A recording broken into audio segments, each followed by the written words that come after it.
Item ಯಾವುದೇ ಇರಲಿ try ಮಾಡಿ ಆಚಿ ಚಿಕನ್ ಮಸಾಲಾ. ಆಸಿಡ್ ಹಾಕಿ ಚಿನ್ನ ಬೆಳ್ಳಿ ದರೋಡೆ ಮಾಡಲಾಗಿದೆ ಎಂದಿದ್ದ ಮಾಲೀಕನ ಕಳ್ಳಾಟ ಇದೀಗ ಬಯಲಾಗಿದೆ. ಚಿನ್ನದಂಗಡಿ ಮಾಲೀಕನ ಕಳ್ಳಾಟವನ್ನ ಭೇದಿಸಿದ್ದಾರೆ ಮಂಡ್ಯ ಪೊಲೀಸರು.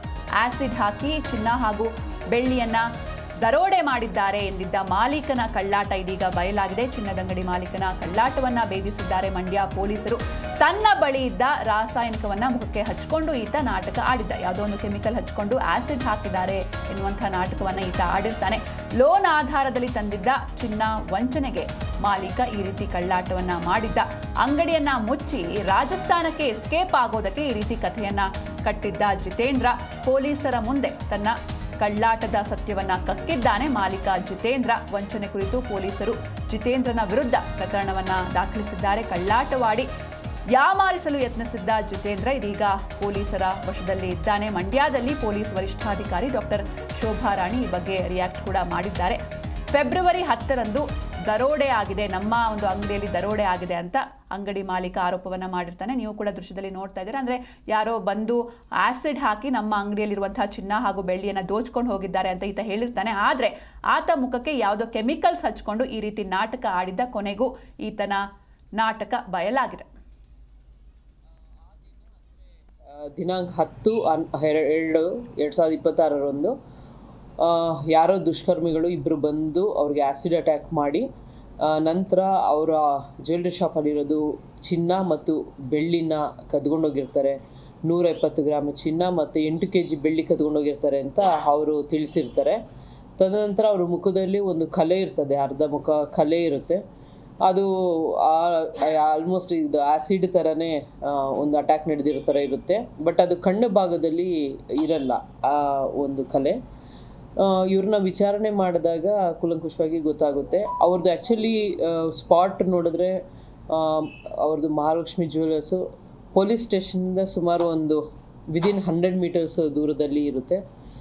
ಆದರೆ ಅವರು ಸ್ಟೇಷನ್ಗೆ ಅವರು ಕಂಪ್ಲೇಂಟ್ ಯಾಕೆ ಕೊಟ್ಟಿಲ್ಲ ಅದ್ರ ಬಗ್ಗೆ ಎಲ್ಲ ವಿಚಾರ ಮಾಡಿದಾಗ ಅವರು ನನಗೆ ತುಂಬ ಉರಿ ಇತ್ತು, ಹಂಗಾಗಿ ನಾನು ತಕ್ಷಣ ಟ್ರೀಟ್ಮೆಂಟ್ ತೊಗೊಳ್ಬೇಕಾಗಿತ್ತು ಹೇಳ್ತಾರೆ.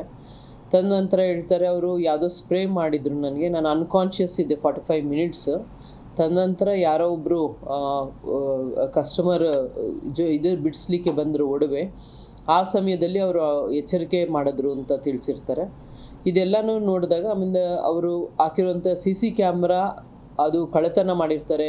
3 ಗಂಟೆಗೆ ಬಂದಿರುವಂಥ ಯಾರೋ ದುಷ್ಕರ್ಮಿಗಳು ಹೋಗ್ಬೇಕಾದ್ರೆ DVR ಸಹ ಕಳ್ಳತನ ಮಾಡ್ಕೊಂಡು ಹೋಗಿರ್ತಾರೆ ಅಂತ ತಿಳಿಸಿರ್ತಾರೆ. ತದನಂತರ ಇವರು ಯಾರ್ಯಾರನ್ನ ಭೇಟಿ ಮಾಡಿದ್ದಾರೆ ಎಲ್ಲರನ್ನೂ ನಾವು ವಿಚಾರಣೆ ಮಾಡಿದಾಗ ತಿಳಿದು ಬರುತ್ತದೆ. ಅವರು 9 ಗಂಟೆ ಸಮಯದಲ್ಲಿ ಆ ಒಂದು CC ಕ್ಯಾಮ್ರಾ ಫುಟೇಜ್ ಅವ್ರ ಫ್ರೆಂಡ್ ಒಬ್ಬರಿಗೆ ತೋರಿಸಿರ್ತಾರೆ. ಅವರು ನಮ್ಮ ವಿಚಾರಣೆ ಸಮಯದಲ್ಲಿ ಅವರು ತಿಳಿಸ್ತಾರೆ 9 ಗಂಟೆಯಲ್ಲಿ ನಾನು CC ಕ್ಯಾಮ್ರಾ ಫುಟೇಜ್ ನೋಡಿದೆ, ಯಾರೋ ಬಂದು ಅದನ್ನು ತೊಗೊಂಡು ಹೋಗಿದ್ದಾರೆ ಅಂತ ತಿಳಿಸ್ತಾರೆ. ಆಗ ನಮಗೆ ಗೊತ್ತಾಗುತ್ತೆ. ಯಾಕೆಂದರೆ 3 ಗಂಟೆಗೆ 3:15ಗೆ ಹೋಗಿರೋಂಥ DVR ಕಳುವಾಗಿರೋಂಥ DVR 9 ಗಂಟೆಗೆ CC ಕ್ಯಾಮ್ರಾ ಫುಟೇಜ್ ಹೆಂಗೆ ನೋಡ್ಲಿಕ್ಕೆ ಸಾಧ್ಯ ಅಂತ ಆಗ ಕೂಲಂಕುಷವಾಗಿ ವಿಚಾರಿಸಿ. ಈ ಬಗ್ಗೆ ಹೆಚ್ಚಿನ ಮಾಹಿತಿಯನ್ನು ನೀಡ್ತಾರೆ ನಮ್ಮ ಪ್ರತಿನಿಧಿ ಲಾರಾ ಪ್ರಸನ್ನ. ಇನ್ನು ಮಾಲೀಕನ ಕಳ್ಳಾಟ ಹೇಗೆ ಬಯಲಾಯಿತು, ಜೊತೆಗೆ ಯಾಕೆ ಈ ರೀತಿ ಕತೆ ಕಟ್ಟಿದ್ದ ಈತ? ಹೌದು ಸಿಂಚನ, ಆಸಿಡ್ ಹಾಕಿ ಚಿನ್ನ ಬೆಳ್ಳಿ ದರೋಡೆ ಆಗಿದೆ ಅಂತೇಳಿ ಕೂಡ ಜ್ಯುವೆಲರಿ ಅಂಗಡಿ ಮಾಲೀಕ ಕಳ್ಳಾಟವನ್ನ ಕೂಡ ನಡೆದಿರುವಂತದ್ದು. ಏನೋ ಒಂದು ಪಾಂಡವಪುರ ತಾಲೂಕಿನ ಕ್ಯಾತ್ನಳ್ಳಿಯ ಮಹಾಲಕ್ಷ್ಮಿ ಜ್ಯುವೆಲರ್ಸ್ ನಲ್ಲಿ ದರೋಡೆ ಆಗಿದೆ ಅಂತೇಳಿ ಕೂಡ ಫೆಬ್ರವರಿ 10ರಂದು ಅಂಗಡಿ ಮಾಲೀಕ ಒಂದು ದೂರನ್ನ ಕೂಡ ನೀಡಿರ್ತಾರೆ. ಏನು ಜಿತೇಂದ್ರ ಮಹಾಲಕ್ಷ್ಮಿ ಜ್ಯುವೆಲರಿ ಅಂಗಡಿಯ ಮಾಲೀಕ ಈ ರೀತಿಯಾದಂತಹ ಒಂದು ದೂರನ್ನು ನೀಡಿ ಮುಖಕ್ಕೆ ಆಸಿಡ್ ಅನ್ನ ಎರಚಿ ರಾಬರಿ ಮಾಡಿದ್ದಾರೆ ಅಂತೇಳಿ ಕೂಡ ಆಸ್ಪತ್ರೆಗೂ ಕೂಡ ದಾಖಲಾಗಿದ್ರು. ಆಸ್ಪತ್ರೆಯಿಂದ ಬಂದ ಆ ವರದಿ ಆಧಾರದ ಮೇಲೆ ಈಗ ಜಿತೇಂದ್ರನ ವಿಚಾರಣೆಯನ್ನ ಕೂಡ ಮಾಡಿದ್ರು. ವಿಚಾರಣೆ ವೇಳೆ 170 ಗ್ರಾಂ ಚಿನ್ನ ಹಾಗೂ 8 kg ಬೆಳ್ಳಿ ದರೋಡೆ ಮಾಡಿದ್ದಾಗಿ ಕೂಡ ಆರೋಪವನ್ನ ಕೂಡ ಈ ಒಂದು ವೇಳೆ ವಿಚಾರಣೆ ವೇಳೆ ಕೊಡುವಂತ. ಜೊತೆಗೆ ಏನೋ ಒಂದು ಜಿತೇಂದ್ರನ ದ್ವಂದ್ವ ಹೇಳಿಕೆ ಈಗ ಅನುಮಾನಕ್ಕೆ ಎಡೆ ಮಾಡಿಕೊಟ್ಟಂತ ಹಿನ್ನೆಲೆಯಲ್ಲಿ ಒಂದು ತನಿಖೆಯನ್ನ ಕೂಡ ಕೈಗೊಂಡಂತ ಸಂದರ್ಭದಲ್ಲಿ ಏನೋ ಒಂದು ರಾಸಾಯನಿಕವನ್ನ ಮುಖಕ್ಕೆ ಹಚ್ಕೊಂಡು ಈ ರೀತಿಯಾದಂತ ನಾಟಕವನ್ನ ಕೂಡ ಜಿತೇಂದ್ರ ಆಡಿದ್ದಾರೆ ಅನ್ನೋ ಒಂದು ಮಾಹಿತಿ ಕೂಡ ಕನೆಕ್ಟ್ ಮಾಡಿರುವಂತದ್ದು. ಜೊತೆಗೆ ಜಿತೇಂದ್ರನ ಈ ಒಂದು ಕಳ್ಳಾಟದ ಬಗ್ಗೆ ಪೊಲೀಸರು ತೀಕ್ಷ್ಣ ವಿಚಾರಣೆಯನ್ನ ನಡೆಸಿ ಈಗ ಕಳ್ಳಾಟವನ್ನ ಕೂಡ ಬಯಲಿಗೆ ಕೂಡ ಎಳೆದಿರುವಂತದ್ದು. Okay, thank you Lara Prasanna ನಿಮ್ಮೆಲ್ಲ ಡೀಟೇಲ್ಸ್ಗಾಗಿ.